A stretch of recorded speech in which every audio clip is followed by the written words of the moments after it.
The observer and the artist Marcus wiped down the front window of his bookstore for the third time that afternoon, though it hardly needed cleaning. The truth was, he'd developed a habit over the past 2 months that he couldn't quite explain, even to himself. Every Tuesday at precisely 3 o'clock, she would appear. The woman walked with purpose down Maple Street, her heels clicking against the sidewalk in a rhythm that had become as familiar to Marcus as his morning coffee routine. She always wore something elegant. Today, it was a navy wool coat that made her auburn hair seem to catch fire in the autumn sunlight.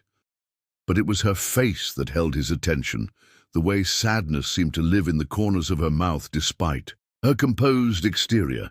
She would disappear into Crawford's art supply across the street for exactly 12 minutes. Marcus had timed it.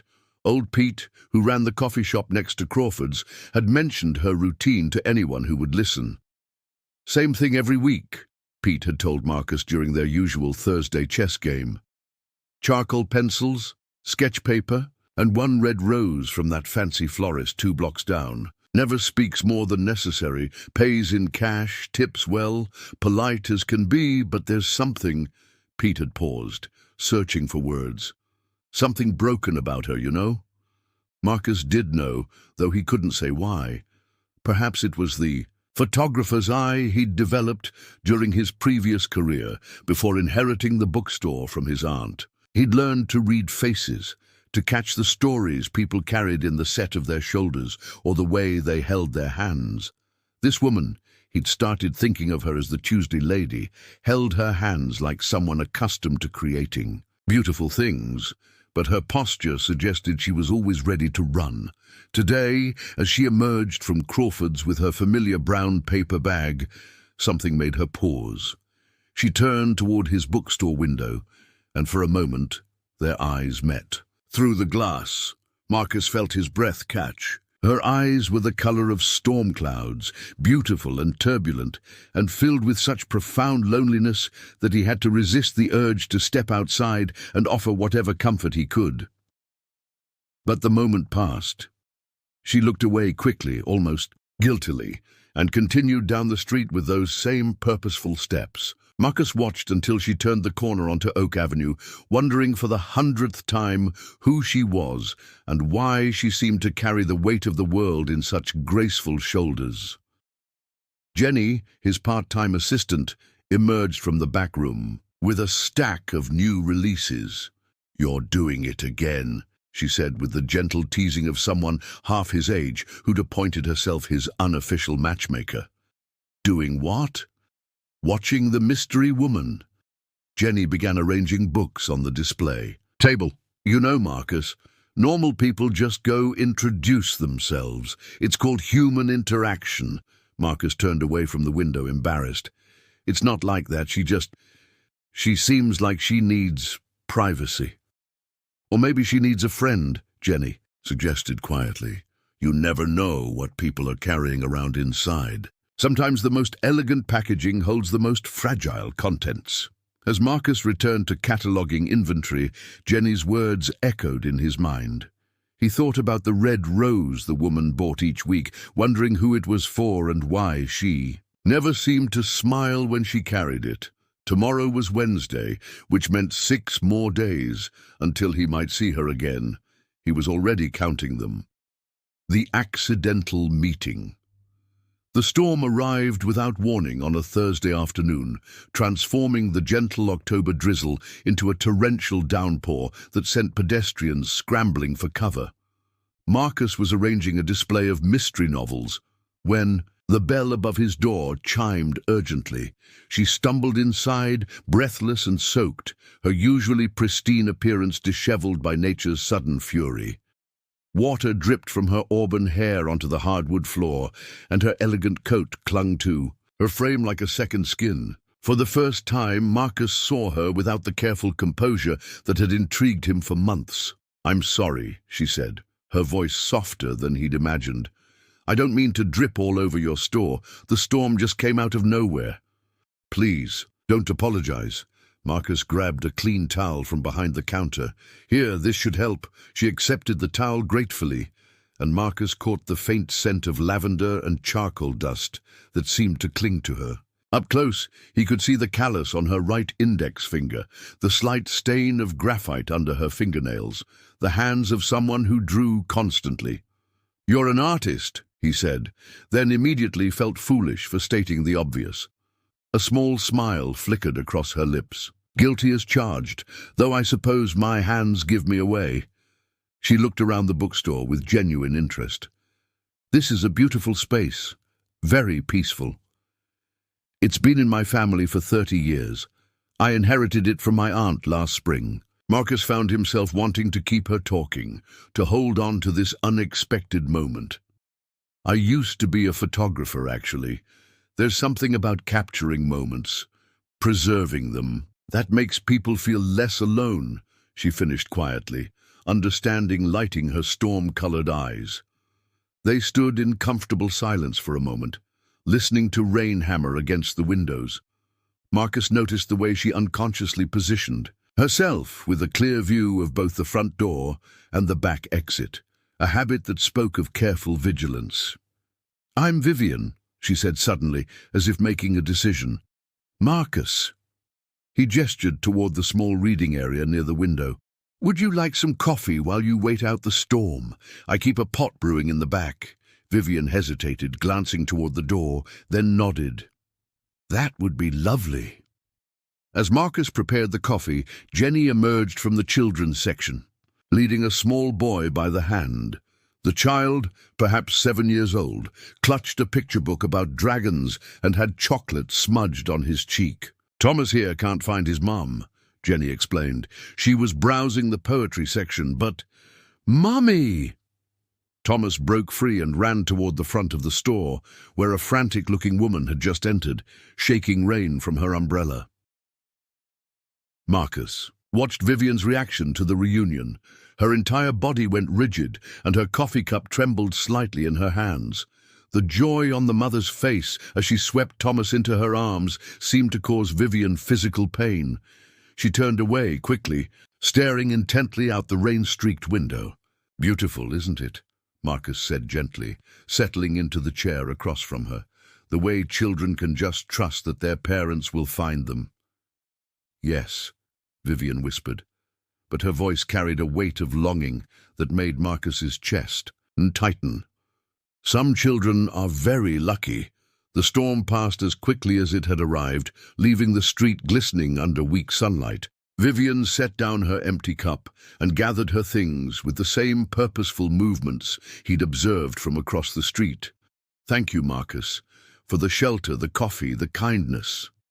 She paused at the door, looking back. "It's been a long time since I've had such a normal conversation with someone." "Normal is underrated," Marcus replied, earning another fleeting smile. "Perhaps." She pulled her coat closer around herself. "I work from home mostly. Portrait commissions. People send me photographs, and I capture what they want to remember forever." "That sounds lonely." Vivian's hand rested on the door handle. "Sometimes lonely is safer than the alternative." Before Marcus could ask what she meant, she was gone, walking down the still wet street with those same measured steps. But something had changed. The careful distance she'd maintained seemed to have cracked slightly, like ice beginning to thaw. Jenny appeared beside him, watching Vivian disappear around the corner. "She's running from something, isn't she?" Marcus nodded slowly. "The question is what, and whether it's as dangerous as she seems to think it is." The hidden truth. 2 weeks after the storm, Marcus found himself taking longer routes home from the grocery store, unconsciously hoping to catch another glimpse of Vivian outside her Tuesday routine. He'd almost given up when fate intervened in the form of a dropped sketchpad. He was walking past the old Victorian apartment complex on Oak Avenue when a gust of wind scattered papers across the sidewalk. Without thinking, Marcus began gathering the sketches, then stopped short when he saw what they contained. They were portraits, but not the commissioned work Vivian had mentioned. These were intimate drawings of a child, a little girl with Vivian's eyes and wild curly hair. The sketches captured moments of pure childhood joy. The girl laughing while chasing bubbles, sleeping peacefully with a worn, stuffed rabbit, carefully tending to plants on what looked like an apartment balcony. "Oh no," came Vivian's voice from above. Marcus looked up to see her leaning over a second-floor balcony, her face stricken with panic. "Please don't, I'll bring them up," Marcus called back, his mind racing. A child. Vivian had a child she'd never mentioned, never brought to the store, never even hinted at. Minutes later, Vivian opened her apartment door with obvious reluctance. The space was small but filled with light, canvases lining every wall. The commissioned. Portraits were there, formal, technically perfect, but it was the dozens of sketches of the little girl that dominated the room. "Her name is Rebecca," Vivian said quietly, accepting the gathered papers. "She's 8. As if summoned by her name, a small face peeked around the corner from what must have been the kitchen. The girl from the sketches stepped into view, paint smudged on her fingers and curiosity bright in her eyes. "Mama, who's the nice man?" "This is Marcus, sweetheart. He owns the bookstore on Maple Street." Vivian's voice carried forced lightness, but Marcus could see the tension in her shoulders. "Do you have dragon books?" Rebecca asked with the directness of childhood. "I really like dragons. Mrs. Chen says they're brave and protect treasure." "I have lots of dragon books," Marcus said, crouching to her level. "Maybe your mama could bring you to see them sometime." Rebecca's face lit up, but Vivian quickly intervened. "We don't go out much during the day, do we, sweetheart? You have your lessons with Mrs. Chen." An elderly woman appeared in the doorway, as if on cue, her silver hair pinned neatly and flour dusting her apron. "Rebecca, come help me finish the cookies. Let your mama talk to her friend." After Rebecca disappeared into the kitchen, chattering excitedly about dragons and cookies, an uncomfortable silence settled between Marcus and Vivian. "She doesn't go to school," Marcus observed quietly. "It's complicated." Vivian moved to the balcony doors, where a small garden bloomed despite the season. Among the flowers, Marcus noticed a tiny memorial arrangement with fresh red roses. "Mrs. Chen homeschools her. She's wonderfully patient, and Rebecca is bright. She's learning Mandarin along with everything else." "The roses," Marcus said, understanding, flooding through him. "They're not for someone who died. They're for the life she should have had." Vivian's voice was barely audible. "For birthday parties and school plays and friends her own age, for all the normal childhood things I can't give her because—" She didn't finish, but Marcus saw the way she unconsciously positioned herself between him and the kitchen where Rebecca's laughter could be heard. Every instinct Vivian had was protective, defensive, ready to shield her daughter from an unseen threat. "Rebecca's father doesn't know about her," Marcus said. It wasn't a question. Vivian's silence was answer enough. "He's looking for you. He's always looking for me, but he doesn't know about Rebecca, and if I can help it, he never will." Vivian turned back to face him, and Marcus saw steel beneath the fear. "You have to understand, Marcus. He's not some deadbeat dad who skipped out on child support. He's dangerous, powerful, the kind of man who considers people possessions." Through the kitchen doorway, Marcus could see Mrs. Chen patiently helping. Rebecca rolled cookie dough, the old woman's gentle manner with the child speaking of deep affection. "How long have you been hiding?" 8 years. Ever since I found out I was pregnant and realized what he was capable of." Vivian wrapped her arms around herself. "I had money saved, enough to disappear completely. Mrs. Chen is the only person who knows our real situation. She's been like a grandmother to Rebecca." Marcus looked around the apartment again, seeing it now through different eyes. The carefully positioned mirrors that allowed Vivian to see the street from multiple angles. The go-bag he now noticed tucked discreetly behind the couch. The way all of Rebecca's artwork was kept inside, away from windows. "The art supplies," he said. "You buy them on Tuesday because that's when Mrs. Chen takes Rebecca to the library. The only time I feel safe leaving her for an hour." Vivian smiled sadly. "Even then, I rush. I've been thinking about moving again, changing our names, but Rebecca loves Mrs. Chen, and this is the first place that's felt anything like home." From the kitchen came the sound of the oven timer, followed by Rebecca's delighted squeal. "Mama, the cookies are ready. Can the nice man stay for cookies, please?" Vivian looked at Marcus with an expression that mixed hope and terror. She was asking him to be part of their carefully constructed world, even though letting anyone in increased their risk. "I'd love to stay for cookies," Marcus called back, making his choice.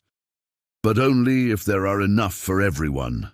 Rebecca's joyful response echoed through the apartment, and for the first time since he'd known her, Vivian's smile reached her eyes. The threat emerges. Marcus was arranging the Tuesday book deliveries when old Pete burst through his door, his usual calm demeanor replaced by urgent worry. Coffee stains decorated his apron, and his weathered hands shook slightly as he approached the counter. "Marcus, you need to know," Pete said breathlessly. "There's been a man asking questions. Expensive suit, cold eyes, flashing money around like it's nothing. He's been to every shop on the street." The book Marcus was holding slipped from his fingers. "What kind of questions?" "About a woman with auburn hair. Said he's looking for his wife, that she's sick and needs her medication." Pete's expression darkened. "But I've been married 40 years, son. I know the difference between love and obsession. This man doesn't want to help anyone. He wants to own them." Marcus's blood ran cold. He thought of Rebecca's bright laughter, of Vivian's carefully constructed safe haven, of the terror he'd seen in her eyes when she spoke of her past. "Did you tell him anything?" "Course not. But Mrs. Patterson at the flower shop, she mentioned someone buying red roses weekly. The man got real interested in that." Pete leaned closer. "Marcus, I think your Tuesday lady is in serious trouble." 20 minutes later, Marcus was knocking urgently on Vivian's apartment door. When she opened it, he could see she already knew. Her face was pale, and behind her suitcases sat half-packed in the living room. "How long do we have?" she asked without preamble. "I don't know. Pete said he was asking questions this morning, but Mama, I can't find Mr. Whiskers." Rebecca's voice called from her bedroom, trembling with the confusion of a child whose world was suddenly being dismantled again. Vivian closed her eyes, briefly gathering strength. "I have to get her out of here tonight." "Where will you go?" "I have places, contacts who help people disappear." Her voice was mechanical, practiced. "We've done this before." Mrs. Chen appeared from the kitchen, her usually serene face creased with worry. She pressed an envelope into Vivian's hands. "Emergency money, and Rebecca's favorite cookies for the journey." Marcus watched the quiet efficiency of people who'd prepared for this moment, and something inside him rebelled against the injustice of it all. "What if you didn't have to run, Marcus?" Vivian began, but he pressed on. "I have a friend, Detective Rodriguez. We went to college together. She might be able to help."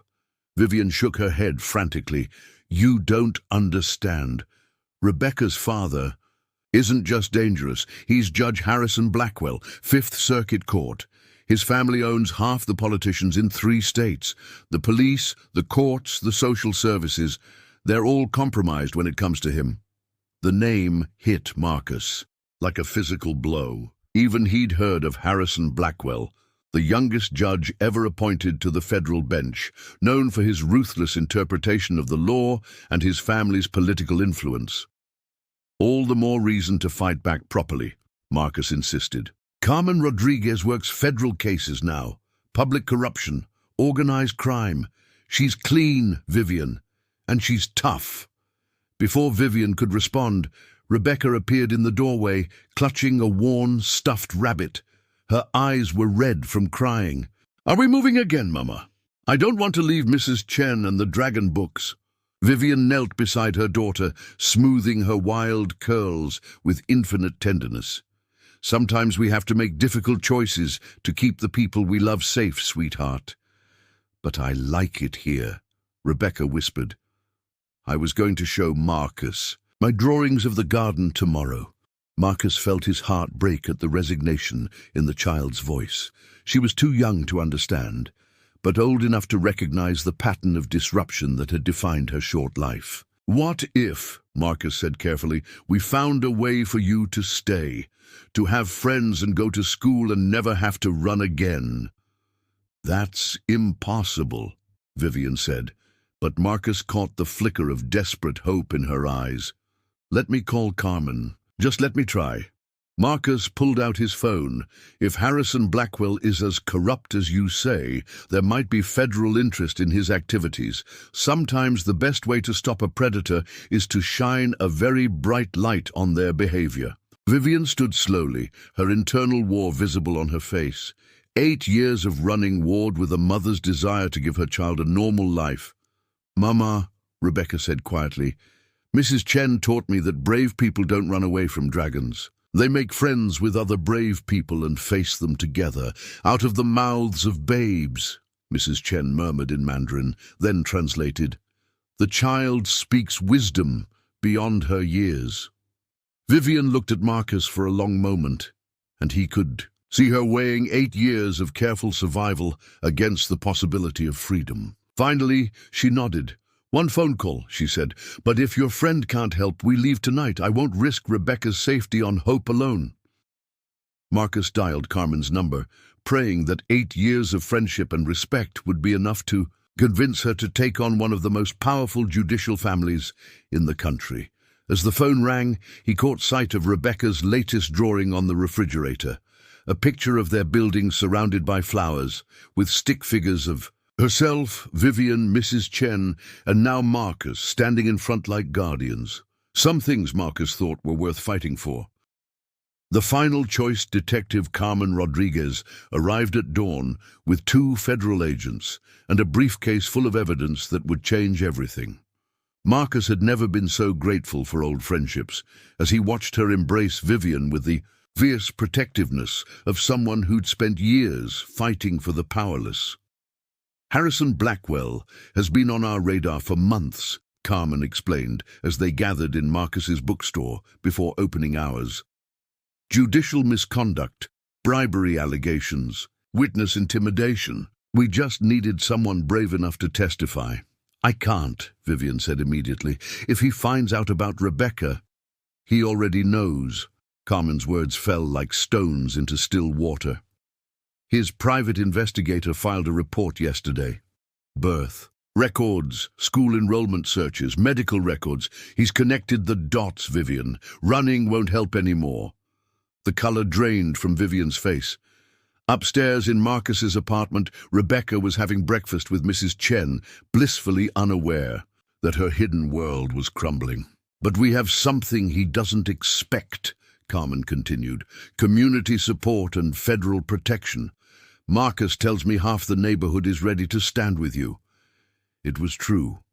Word had spread quickly through the close-knit community. Old Pete had rallied the other shop owners. Mrs. Patterson from the flower shop had organized the mothers from the nearby elementary school. Even the teenagers who hung out at the corner cafe had appointed themselves unofficial guardians, creating an impromptu neighborhood watch. The bell above Marcus's door chimed, and Harrison Blackwell walked in. He was exactly what Marcus had expected, and nothing like he'd imagined. Tall, distinguished, with silver hair and an expensive suit that probably cost more than most people made in a month. But it was his eyes that made Marcus's skin crawl. Cold, calculating, completely devoid of warmth or humanity. "Mr. Rivers, I presume." Blackwell's voice was cultured, pleasant, and absolutely chilling. "I believe you have something that belongs to me." "I don't think people can belong to other people, Your Honor," Marcus replied steadily. Blackwell's smile was razor-thin. "How refreshingly idealistic. I'm here for my daughter, of course. Rebecca is her name, isn't it? 8 years old, loves to draw. I've missed so much of her life." "You've missed it because you were in prison for assault," Carmen said, stepping from behind the biography section where she'd been waiting. Her badge gleamed in the morning light. Federal Bureau of Investigation. Judge Blackwell, you're under investigation for judicial corruption, witness tampering, and now stalking and harassment. For the first time, Blackwell looked genuinely surprised. His composure cracked slightly. Detective Rodriguez, how unexpected. I'm afraid you're overstepping your jurisdiction. Federal corruption charges tend to expand jurisdiction considerably, Carmen smiled coldly, especially when we have 8 years of documented evidence of you using court resources to hunt down a woman who escaped your abuse. The door chimed again, and Vivian entered with Rebecca holding her hand. The little girl looked curious but unafraid, surrounded by the adults who'd become her chosen family. Mrs. Chen flanked her other side, while Pete and several neighbors gathered outside the windows. Blackwell's mask slipped completely when he saw Rebecca. His expression shifted to something possessive and hungry that made Marcus step protectively forward. "Hello, Rebecca," Blackwell said, his voice artificially gentle. "I'm your father." Rebecca looked up at her mother, then back at Blackwell with the directness of childhood. "My mama says my father was a bad man who hurt people. Are you a bad man?" The question hung in the air like a challenge. Blackwell's jaw tightened. "Your mother has filled your head with lies, sweetheart. I'm here to take you home where you belong." "I am home," Rebecca said simply. "I have Mama and Mrs. Chen and Marcus and all my friends here. Why would I want to go with a stranger?" "Because I'm your father and the courts will give me custody," Blackwell snarled, his facade finally cracking completely.